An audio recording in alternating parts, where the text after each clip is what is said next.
Bye.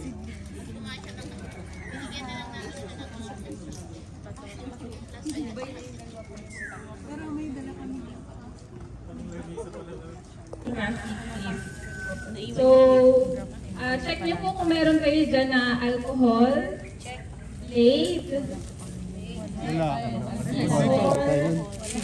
Maghiraman na lang ng alcohol.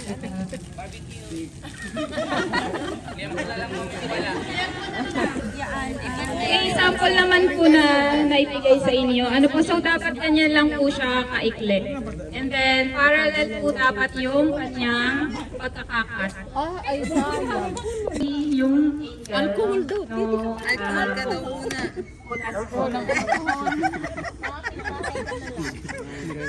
Nervous na. Ito po ay gagamitin natin sa kamlong. Ano po, hindi sa ampatola. Kasi yung gagamitin natin na pangdugsong sa ampatola ay graphing. Baka magka-charms na. So yung graphing clip po ay reusable siya. Unlike po dito na kusa siyang natutunaw habang lumalaki po yung kalaban. Kusa siyang nag-expand.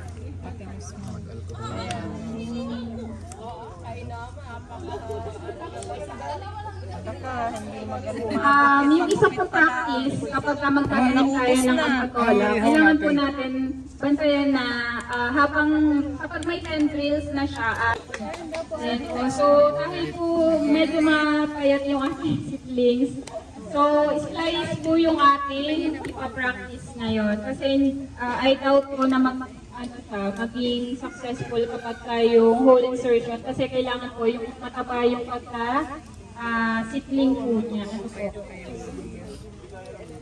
Ating ikakat ay yung ating rootstock.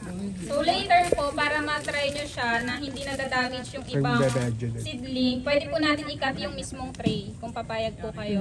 Kasi baka po bumaba yung kanyang succession rate kapag dikit-dikit, kasi kailangan nyo pong ilagay yung dalawa yung kamay.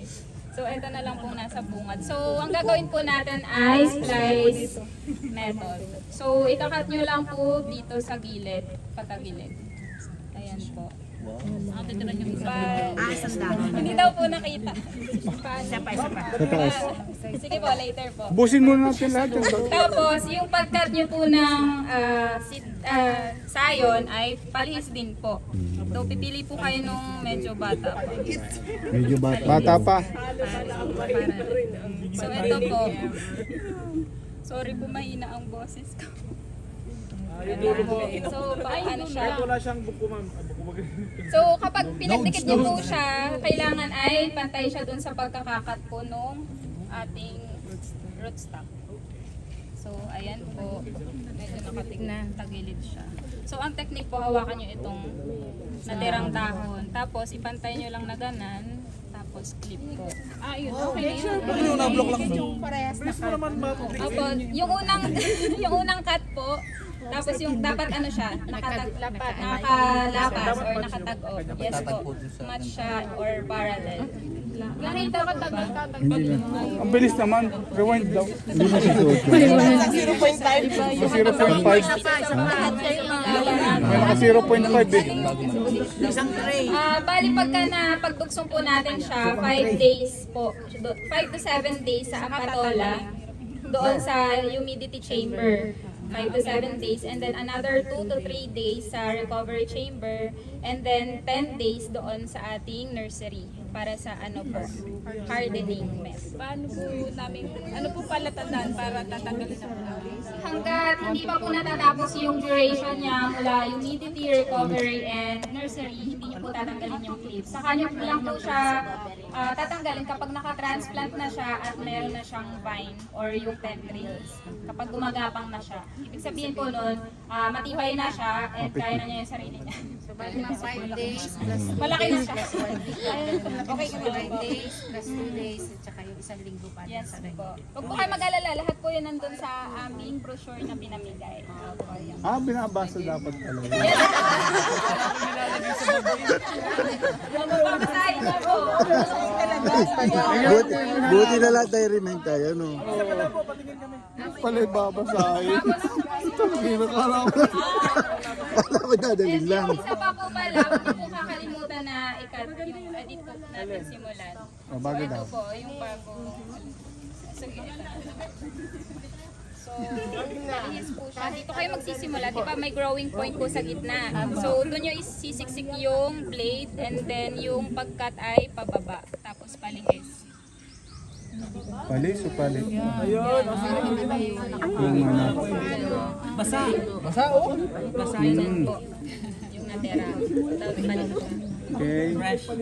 Sige ma'am. Tapos pwede nyo po siyang hatiin yung dahon para kaunti lang yung isusupport ng seedling. Kaunti lang yung papakainin niya kumbaga. So yung the rest ng kanyang energy ay mapupunta sa healing. Ano po? Kasi mahirap po mag-heal. Natanggalan nga po yung ano. Ano kung di na talaga ako mag-heal? Nasaktan masyado. Ano po to? It's big time. Sintaw po yan. Nasaktan masyado. Pag naubos yung dahon ay wala na pong mag-photosynthesize nung Wala po kayong budget. wala na magpo-produce nung nasa ano wood para Kaya po siya nakakain na papakain. Opo. So yung pagkat po, ganun po ulit. Mamamatay ng inupirahan ko. Ayan po, ganito siya. Pwede po ganun. Yung pinaka Lagi niyo lang po siya hawakan dito. Ganun niya lang. tatagupin na naman. Yes po. Ganun lang siya. Ayan. Pag nakatagop na siya, i-clip na.